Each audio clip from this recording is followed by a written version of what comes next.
And now let me introduce you to my next moderator and rock star, Pilar Avila. Hello, Susanna, Latinas in Business. What a pleasure to be with you again. Susanna, thank you so much for celebrating Latinas during Women's History Month, but more importantly, for celebrating us every day of the year. Thank you for your dedication and provide this amazing platform for us.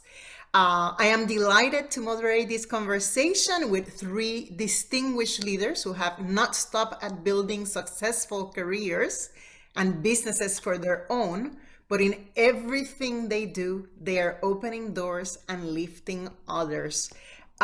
We have two of our panelists with us. I'll introduce them. Susanna Marino is having a little bit problem with the Zoom.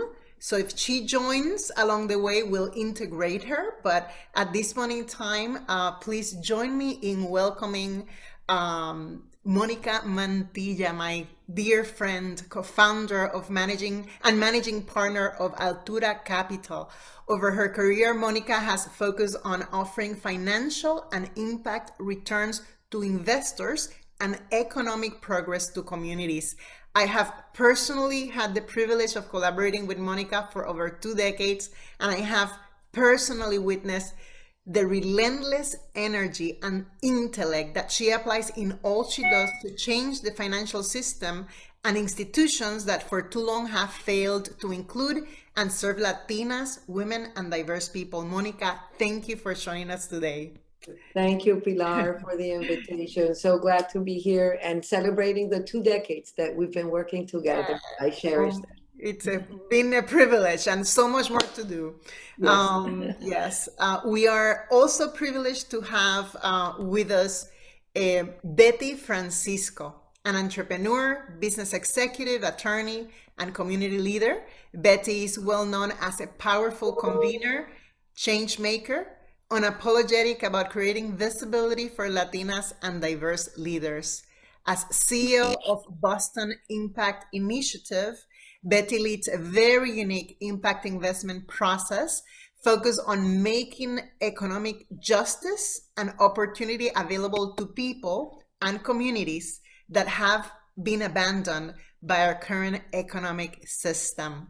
Welcome, Betty. Welcome, Monica. And again, if Susanna Marino joins along the way, we'll introduce her and integrate her into the conversation. But before we dive into the topic of capital, we do not want to miss to get an opportunity to get the perspective from two women who are living the dream and enabling others to achieve their business and life goals. So beyond capital, what does it take for women to make it in America? Monica, what does it take? Well, thank you, Pilar, and thank you to Susanna and to my friend Solange at NAA, who was also the one inviting me to join you today. And it really is a pleasure. And I see it as, I have a few groups of friends, and sometimes we get together over Zoom, especially now on COVID days that we've been all apart. And I feel this is that type of conversation. Yes, we're going to talk about capital and business, but I think it's a wonderful opportunity to, just share what we've been through and give ourselves mutual hope, right? And be resilient as a unit and, bring experiences that we all have had that maybe are a positive effect in someone else. So to your question, Pilar, what does it take for a woman to make it in America? I say that it's probably a recipe of many ingredients that begins with inner strength, in my estimation. Inner strength is the pivotal rock that allows us to be relentless at what we do. And that includes, taking care of ourselves, taking care of our health, taking care of being creative, finding spaces to be creative, not just, drilling every day, but really finding the intellectual strength, the emotional strength within ourselves to then be able to go out to the world, to our families. I find that building strength in our families. I derive a tremendous amount of strength from my husband, who's also my partner, from my mother, who I'm here, anything that I've been is because of her lessons, because of her strength. And I loved Albania's story because I think we can all relate to what mothers leave us. And I think, frankly, as mothers, because I'm the mother of a 16-year-old and a 24-year-old, we live a challenging time when sometimes we feel that not only we're raising our kids, but the society they're living, the social media they're exposed to, the information out there. And I think that we as mothers have to tell ourselves, give ourselves the certainty that we are raising our women. We have that within ourselves to continue to be that main influence in the world of our women. And those of us who don't have kids, I'm sure you have, kids around you, right? Young women that you can somehow influence. So I feel that all of that, notion of inner strength is pivotal. I think that the principles and values that guide us are pivotal to the work we do. Finding like the true north of what we're really building, right? And pursuing it, thinking about it long-term, having a support system, because we can't do it alone, right? Having the talent, the best talent in our organizations to be able to do our work, having discipline in managing our businesses, in managing our time, in managing our lives, learning every day, not being afraid of mistakes and of areas that we don't know, and actually seizing those. What do we don't know that we need to learn, and seizing that, and an everyday, improving notion. I think that part of it is. I love the fact that you, at the center of your formula for success, it really focusing on the inner strength and the inner circle and the family and the network, and understanding that we can only perform and lift others when we are strong and when we have that direction and that clarity of north. Right. I agree with you, Pilar. And then feeling that resilience from others, right? Because sometimes we might be challenged with a problem, we might not know the solution, but then we have others, right? We have that support system to help us. So all these elements come together, right? Building relationships, having discipline, and contributing to your community, not only thinking, how do I build my business? But your business will be successful if you contribute to your community. I think that connectivity. And the proof is the ESG and how impact in ESG has become so central to the notion of creating long-term sustainable value. So I would say all of those things come together Thank you so much for that. Doing well and doing good, right? Not stopping at our own success, but looking to lift others as well. Thank you, Monica. Betty, what does it take to make it in America? Great question. So first, thank you so much to Susanna for having me, and Pilar, to you for moderating, and it's great to meet you, Monica. It's wonderful to be here with you. When you asked this question, because the title of this particular question was about what does it take to make it in America. Interestingly enough, there's a recent Axios Telemundo poll, I'm going to put it in the chat so all of you could see it, that asked the question of, do Latinos still believe that the American dream is still achievable? And funny enough, right, we are such an optimistic people. A majority of Latinos in the US still believe they can reach the American dream, and over 90% say that the factors to reach that dream are hard work and the ability to speak English, right? So I was a little bit struck by that, right? Others say they can live this American dream, and that this work ethic and working hard is so important.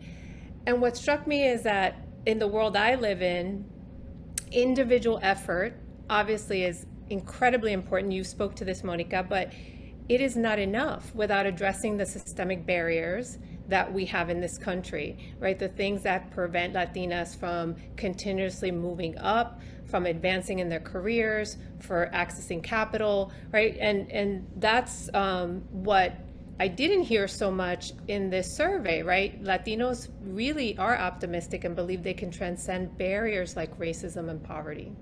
So I love that. I love that about our people.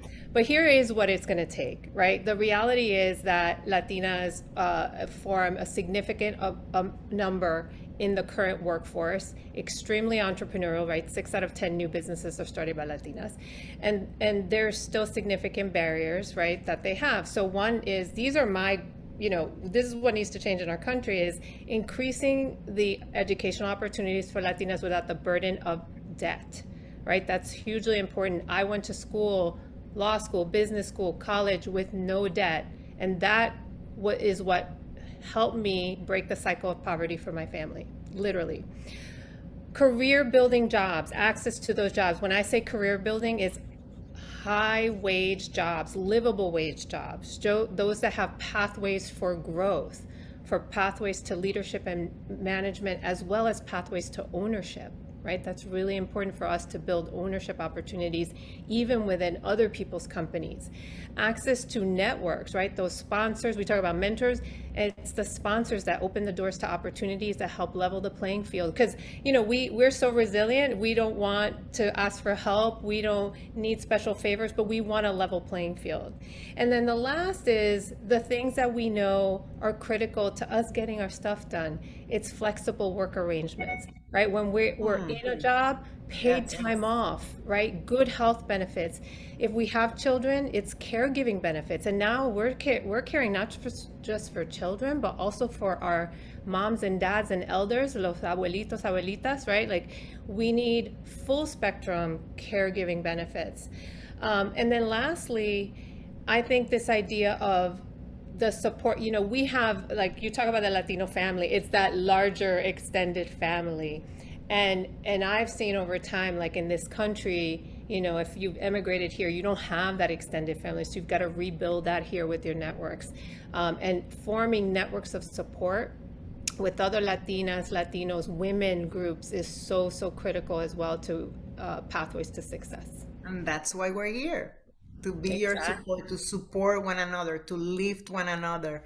Thank you for that, Monica and Betty. Now let's talk about capital. So obviously, as we're building businesses at every stage, whether in your startup and now you're growing, there are particular sources of capital that are a good fit for different stages of of your enterprise. Betty, I know that you have a very particular model of integrated capital. We'd love to hear about it, and please give us some insights about what might be the best sources of capital to consider as an enterprise grows. Absolutely. Yeah, great question. So I want to start with this idea of, the myth around capital. So in the world I live in, everybody points to venture capital. Everyone uses VC as that, metric of success. If you got VC funding, you're the entrepreneur, right? You're the star. Well, that is, as we all know, the metrics, only 2%, right, of women-owned, women-led businesses ever get venture capital funding. And it's because it's rocket fuel money. It's really money to scale up significantly. And many of our business, I want to say almost 80 to 90% of the businesses in this country are small businesses that fuel local economies, right? So there is absolutely nothing wrong with not getting venture capital.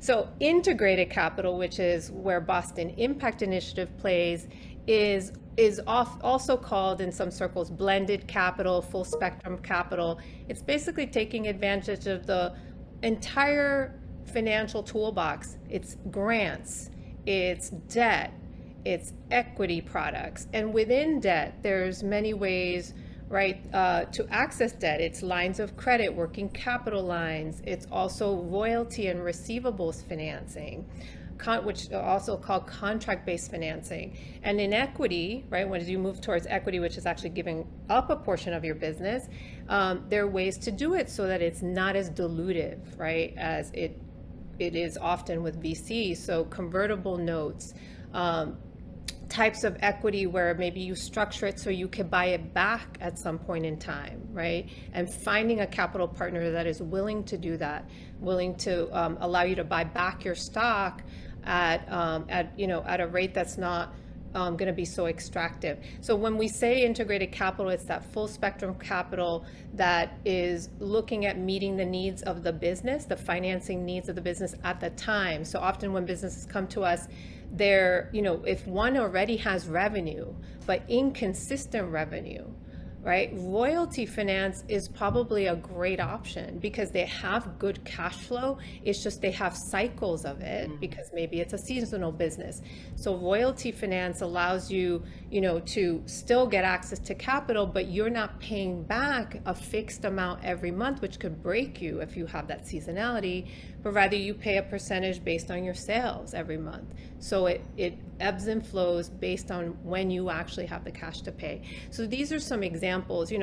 Early stage businesses, grants are a fantastic way to get that early start. And I don't mean like government grants necessarily, those could be an option, but there's so many programs right now, pitch competitions, universities, community accelerator programs that are offering grants, right, just for you to present your new business idea.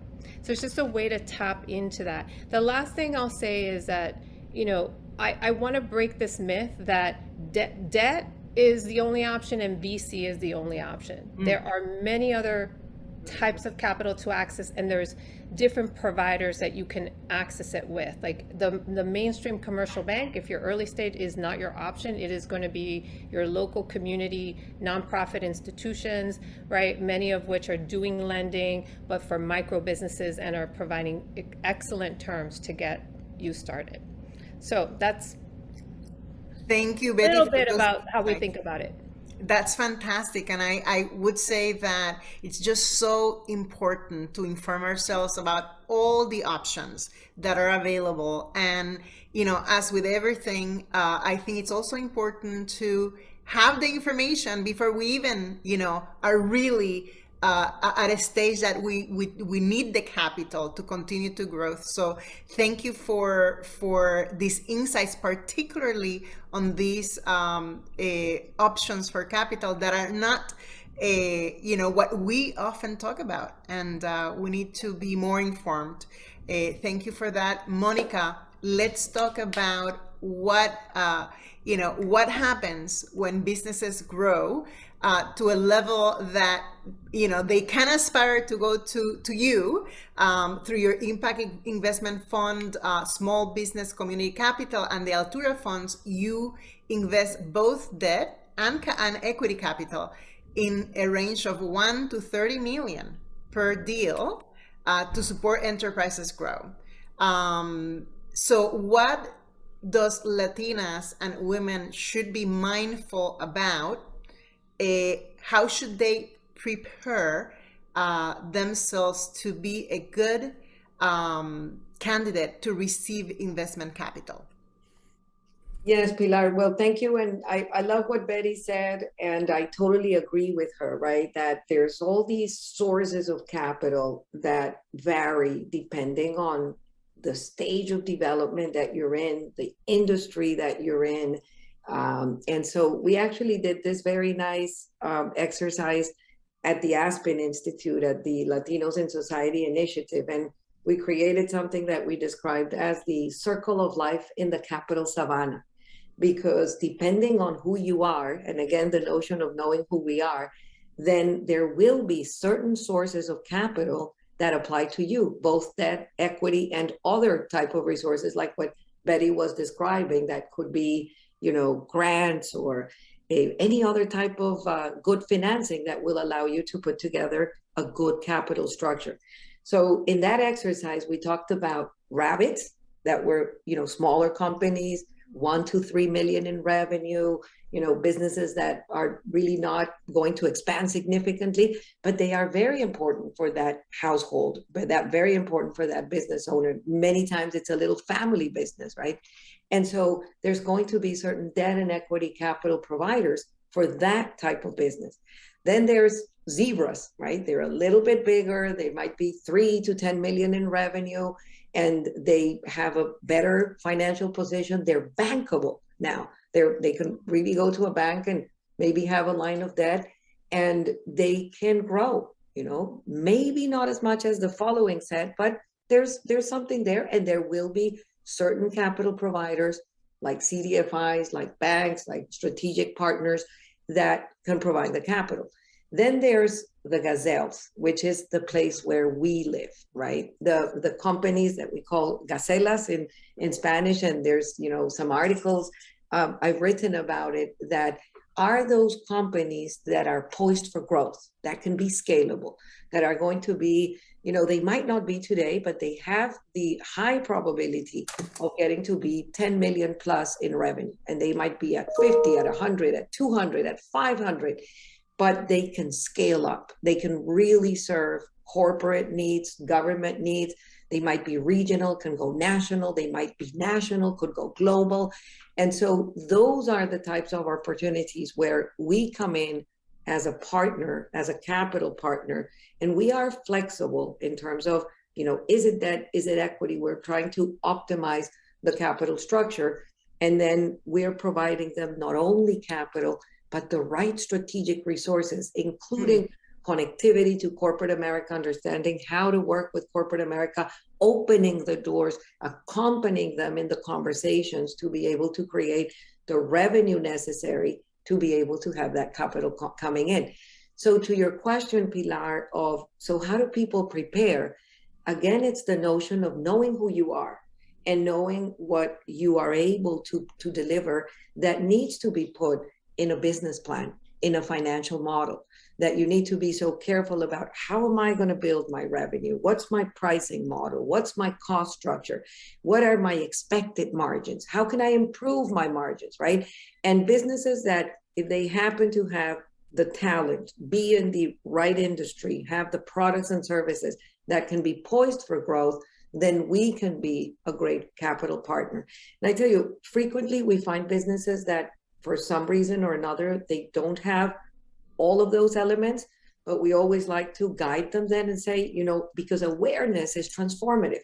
Sometimes, we tell companies about an acquisition strategy and they said, we hadn't even thought about growing through acquisition, or we really had never had this model of accelerated growth, which is what we do with the Stanford Latino Entrepreneurship Initiative, teaching our entrepreneurs to think about thinking big, scaling up, and preparing for that scaling up. And if we can't be the capital provider, we try to guide them and say, you know what, it might be a CDFI, it might be a community bank, it might be, and here's the things that we would expect you to do to then come back. But it's this model where there's the right entrepreneurial talent, the right product and service, the right access to markets, and then we'll bring additional access to markets and capital. It's a story of being prepared, right? And knowing who you are, understanding where you are in your capital journey, and then asking yourself, what's my next step in my capital journey? Who's going to be that capital partner? And how do I need to be prepared? And being prepared means running a good business, envisioning, anticipating, putting the financial models together. And you might not know all those pieces, but then you better put together the team that will allow you to execute so that you can run an efficient business. Thank you for that, Monica. And you know what? The reality is that by now we know that capital and opportunity flows within communities, right? So having you in a position to distribute capital and direct capital and provide this level of understanding and coaching to our community, it's extremely critical for building wealth in the community. So thank you for that. I am delighted to see now Susanna Marino. Thank you, Pilar. Thank you for joining us, Susanna. Susanna is an amazing leader, a co-founder of Prosperitas Global, which provides advisory to companies in the US, Latin America, and Asia to expand operations to Europe. And she's also the founder and president of the Northern Virginia Hispanic Chamber of Commerce. Given your expertise in opening opportunities to international markets, tell us how this opportunity plays into positioning the companies that fit that type of model, positioning for growth. Well, as you know, Pilar, and thank you for Suzanne Bauman to inviting me to be here. The world right now is simply intertwined. That became very clear during the pandemic. And a clear example of that is our dependency on, with China. And one of the goals of the chambers is precisely to promote more trade with Latin America, for example. Nevertheless, the world is divided these days by regions. Every region is doing differently.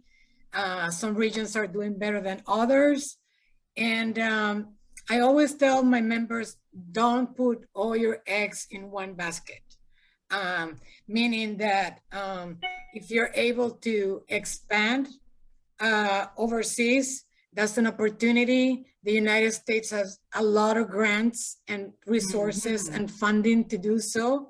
And earlier we were talking about capital and things like that. And I have a great news this afternoon, because beginning May 1st, our chamber is going to begin to provide a revolving line of credit for small businesses with no collateral. The requirements are very lenient, and I have more details about that. But that's exciting. In these are for startups. It's going to be great news.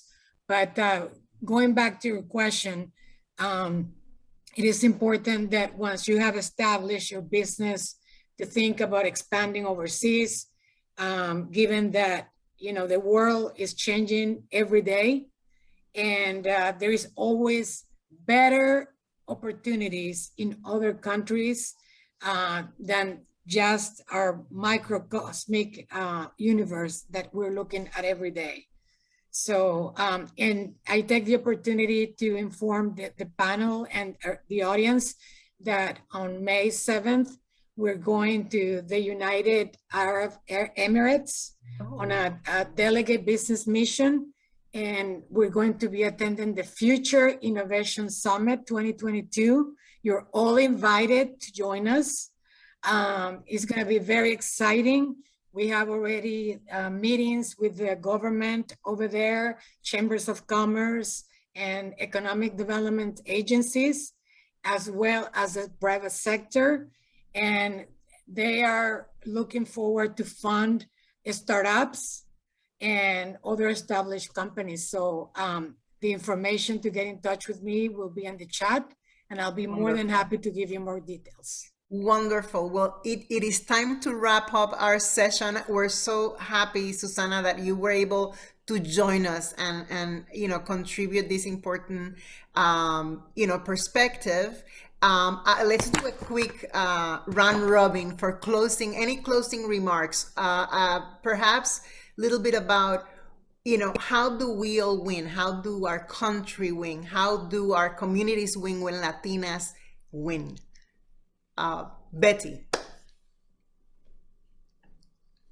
Well, as we know, Latinas support each other, right? So by opening the door for another, you're opening the door for so many on whose shoulders they sit. And I firmly believe that, particularly in the work I do with Amplify Latinx, which is championing Latinas and Latinos to go into positions of power and influence. So if you come away with anything, open a door every day. Do it through an introduction, do it by buying local, buying from another Latino business, invest in a Latino business, but it is critical that we support our own communities and that we open the door to opportunity always. Thank you, Betty. Susanna. Pilar, and my panelists, we Latinas, we're now making it. We're driving the economy already, okay? We're opening 6 times more businesses than any other ethnic group. We are the CEOs and the CFOs of our own households. We are hard workers, we are committed. And the reality is that companies that do not invest in marketing their products and services to us Latinas, they're leaving $300 million on the table any given day. So, you know, we're not losing, they are losing. And despite the challenges that we had in 2020, in 2019, we contribute 500 billions to the US economy. Ladies and gentlemen, we are not on the sidelines. We are driving, we are the human capital in the United States. That's simple. So we're winning already. Thank you, Susanna. Monica, take us home.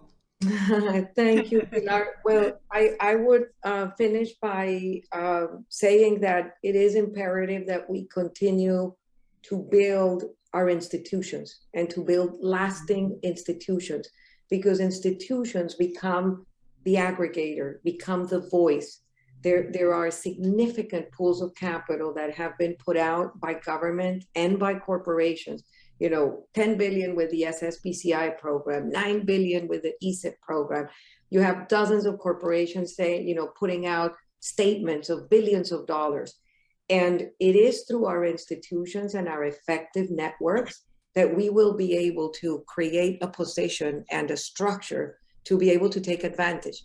And so that unity, those networks, that efficiency of our institutions, and so we need to invest in them. And as we move forward, I think I would continue to invite government and corporations to continue to allocate resources so that we can build lasting infrastructures that are not only our chambers of commerce, our industry organizations, but also our investment management firms. And thank you, Pilar, for the mention. You said, you know, I would ask the question, how many private equity and private debt funds are out there talking to Latinas? Not many. And so I love what Betty is doing. I love what other Latinas are doing in the world of investment management. And we need to continue to be bigger and stronger. And we need more champions to be able to continue to open more doors. And so let's just continue to be united and think big and build our infrastructures and build our institutions so that we can be architects of our own destiny. Oh, what a great closing. Monica, Susanna, Betty, thank you. Thank you so much for being here and your contribution. Thank you. And now back to Susanna Bauman.